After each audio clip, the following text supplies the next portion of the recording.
Hey guys, welcome to another weekly coding afternoon with Ryan, and welcoming my son Caleb here. He's going to be joining us this afternoon because we're talking about Roblox Studio. So many of you guys play Roblox, sure, on different platforms, but Roblox Studio is the tool that the Roblox Corporation has put out. Every game that you play in Roblox has been developed inside of this tool, even the overly complex, like really awesome games. Like what, Caleb? What are some of your favorites? Like Arsenal, or like I don't know. Arsenal, yeah, that's a pretty good one. That's got a lot of things going on. So no matter how complex those games are, and no matter how many developers they actually had working on those games, it was all done inside Roblox Studio, and they actually have some tools built in so that you can work and collaborate on your own games with someone else as you go along. But today we are going to work on creating a leaderboard. All right, so a leaderboard that will show us what's going on in with our, as we're collecting items, and we're doing this for an adventure game. So an adventure game, I'll move my mic out of here so it's not in the way. So an adventure game would be any of those games where we go around and collect items, come back and exchange it somewhere at a platform, and maybe get a better backpack or get a better ray gun if we're collecting ghosts, like Ghost Simulator or some other simulator tool or game. So we're going to work on just creating the leaderboard. If you've never used Roblox Studio before, we posted a video last week just about how to start using Roblox Studio. If you have a Roblox account, you can log into any computer and download Roblox Studio to be able to play that. We're going to jump right in and work on creating the leaderboard for the game. So this is the beginning of Roblox Studio. We just opened it up, and so all we have here is our choice of using one of these templates inside of the game. So Caleb is going to choose a template. Which one do you want to start with? I'm going to do village. We'll start with a village. So this village gives us some basic things to start out in our game. This looks good for an adventure game if we're going to collect, go out and collect apples or whatever we're going to do. It has some nice buildings already put in place for us. So Caleb's moving around. He's pretty familiar with building a Roblox Studio, and that's why I have him here with me. He's at this point, he's much better than me at programming inside of Roblox Studio. So let's start. What do we need to do first to add a leaderboard, Caleb? So first thing that we need to do is we need to go over to server script service, and we click the plus. And then you should see the first thing should pop up is script. If it doesn't pop up, you can just search for it doing searching script. And you're going to add that to it. So now that that's in here, we can rename this by going down here into the properties, clicking the name, and renaming it to something like leaderboard. Move the mouse cursor out of the way for you. Script. That way we know what it is, and if we need to find it, we can later. Yeah, so same thing that when we were using Scratch before, naming things something that's useful for us to be able to find later. So that's what he did there. So server script service, leaderboard script right underneath of that. So automatically with the scripts, it'll show up with this thing that says print hello world. We don't need that, so we're just going to delete it. So we're going to access the player service from the game. So we're going to do that by doing game colon get service, and then in quotation marks players, and it should pop up down there. And yeah, the great thing about it is it's going to autofill a lot of this as you go along. So as you're learning something new, it does give you a lot of hints as you're moving along. So what is the get service, the player service that we're getting? It actually gives us access to all of the players who are in our game. See, you can see the player service right up here. So it'll access that. That's where all the players are going to be. You can see their usernames in there once they're in the game. So they join a Roblox game. If they're playing your game, they're actually going to jump up into that player's service. So that's what he's doing now. He's accessing the players. So once we have that, actually, hold up. We need to make this a variable. So we need to do local. Let's name it something like players is equal to the game get service players. And then once we have that, we can do players. Right.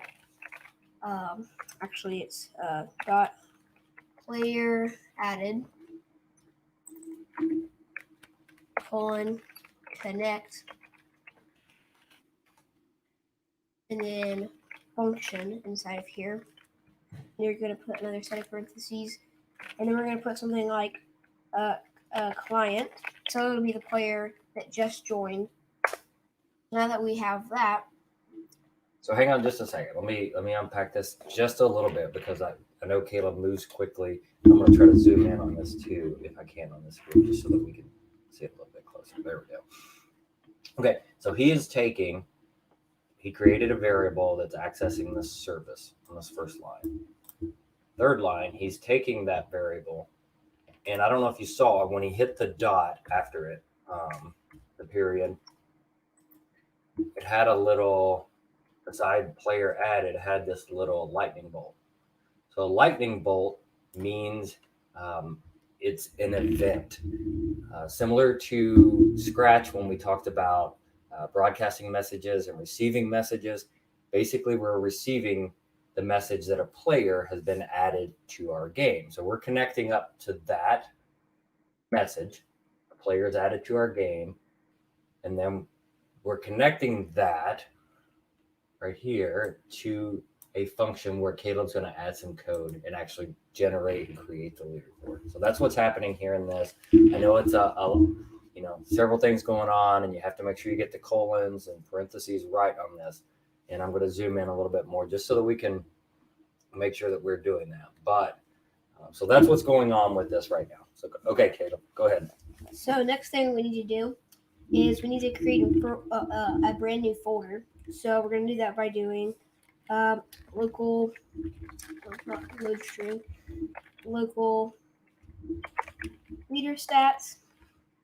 So this will be the what the folder will be called. Leader stats is equal to instance dot new in parentheses with quotation marks folder. So this is going to create a brand new folder, and then we can name the folder. So we can do leader stats dot name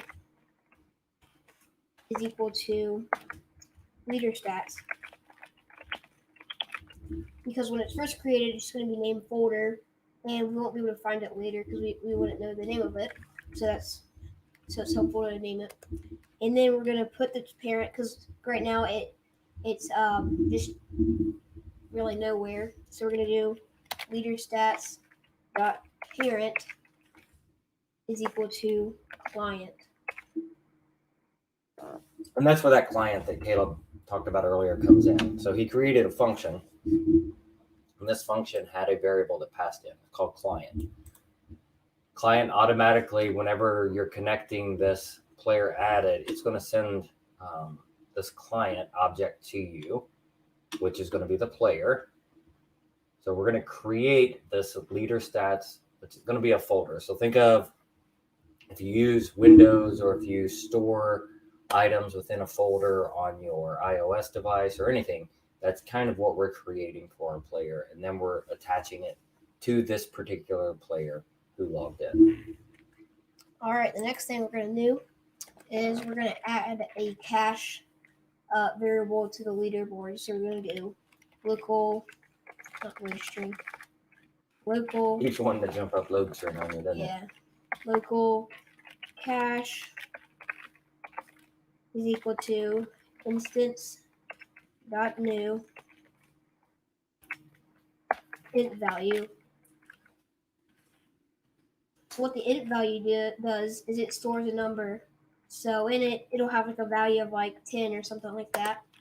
So we want to put this name to be, we want to put its name to be cache. Cache.name. Oh yeah, local. No. There you go. Yeah, there you go. So cache's name is going to be cache, and this is the name that's going to show up on the leaderboard.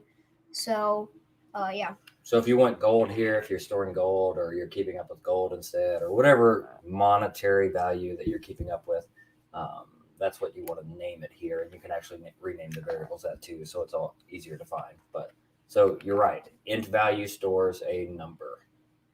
Okay, then we're going to put this into the leader stats folder. That way it shows up. So we're going to do cache, or whatever the name of it is, dot parent is equal to leader stats.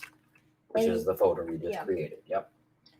And then we're going to set the number inside of the cache to be 0, because when you start the game, you won't have any money. Cache.value is equal to,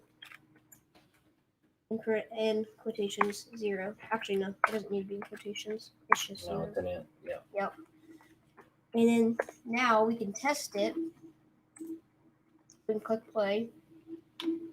And in the top right corner, we should see our name and then cache or whatever you put in there, and then a 0. So this will work similar to many of the others where you're gathering experience points or you're gathering anything, like restoring that value particular to that player, who's joined that game. And so that's what's going on here. What if we wanted to add something else that we're keeping track of, Caleb? How do we do that? Okay. So we could add another one. So you could do local, later you could add like local level, and you could do local level is equal to instance.new. So basically the same thing you would do with the cache value. So int value, and then we got to set its name. So we do level dot name is equal to level, and we have to set its value. Well, we have to put its parent, so we have to do level dot parent is equal to leader stats, and we need to set its value. So it could be something like 1 or whatever you want it to be. So level dot value, I'm just going to set it to 1. And then, yeah. All right, so we created a new variable, just like the cache, called level. Might ding Caleb here a little bit, just being consistent on capitalizing or not capitalizing these, but that's okay at this point. As long as we're the same throughout, it's just, that's just one of those things. As you get more experience coding, it's trying to make that consistent across your code. So level, new int value again. The name of that's going to show up in the leaderboard is called level. The parent of this is that folder that we created at the very top. And then the value you start out with, you're at level 1. All right, let's see what that looks like here. Okay, so we're going to play the game.